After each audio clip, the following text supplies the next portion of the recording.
Bonjour les amis, je vous fais une rapide vidéo concernant les hadiths de l'islam. Donc là, j'ai sorti le recueil de hadiths de Muslim, Sahih Muslim, donc authentique, qui fait autorité dans l'islam, comme vous le savez.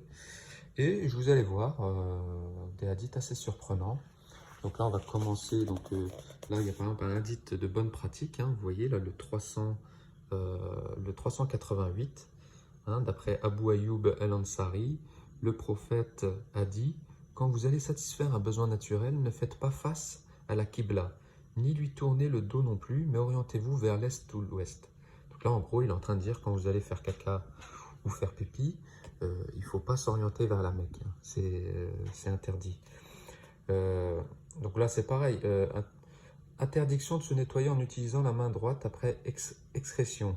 Donc d'après Abu Kataba, le prophète a dit: ne tenez pas votre verge de la main droite en urinant, ne vous essuyez pas de la main droite après la satisfaction des besoins naturels, et ne respirez pas dans le vase en buvant. Voilà. Hein. Très important ces enseignements. Hein, très spirituel. On se demande où est Dieu là-dedans. Hein.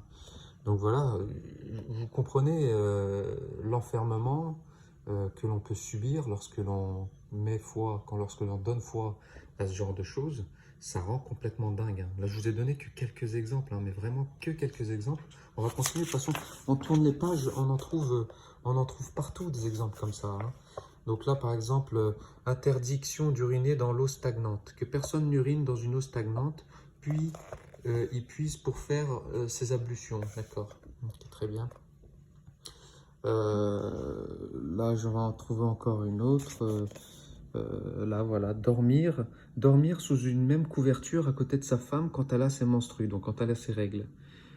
Salama a dit: pendant que nous étions couchés, moi et le prophète, sous une couverture de laine, j'eus mes menstrues, donc j'eus mes règles. Je m'enfuis aussitôt et allai revêtir mon costume de menstru. As-tu tes menstrues? Lui demanda le prophète. Oui, répondis-je. Alors il m'appela et je me remis avec lui sous la couverture. Elle ajouta qu'elle se lavait avec le prophète dans le même bassin des impuretés du Kohi. Voilà. Voilà, donc encore une fois, beaucoup de spiritualité, hein, dans ces hadiths. Ça élève l'esprit à un niveau assez phénoménal. Allez, tournons encore les pages. Alors là, il y en a encore une belle. La femme doit faire les ablutions majeures si elle éjacule. Ah, ça, c'est nouveau, ça.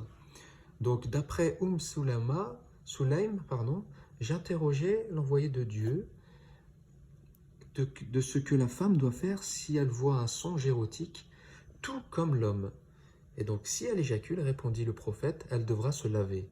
Éprouvant un peu de honte, je demandai au prophète: est-ce que la femme éjacule? Oui, répliqua le prophète. Sinon, grâce à quoi son enfant lui ressemblerait-il? Le liquide émis par l'homme, donc le sperme, est épais et blanchâtre, tandis que celui de la femme est fluide et jaunâtre. La ressemblance de l'enfant à l'un de ses parents dépend alors de celui des deux liquides qui atteint l'utérus le premier. Eh ben, dis donc, voilà.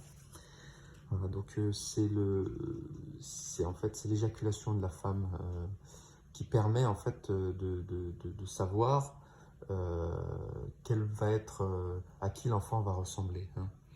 Voilà mes amis musulmans, hein, c'est pas pour provoquer, moi je ne mens pas, je montre vraiment ce qu'il y a de véridique dans les hadiths, dans ce qui fait autorité dans la croyance à laquelle vous avez donné foi.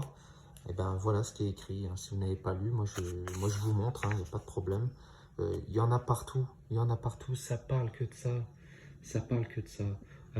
Ablution majeure en cas d'éjaculation, euh, permet de se laver nu quand on est seul. Voilà les hadiths, voilà les règles de conduite, comment cacher ses parties intimes, voilà comment rendre dingo les gens.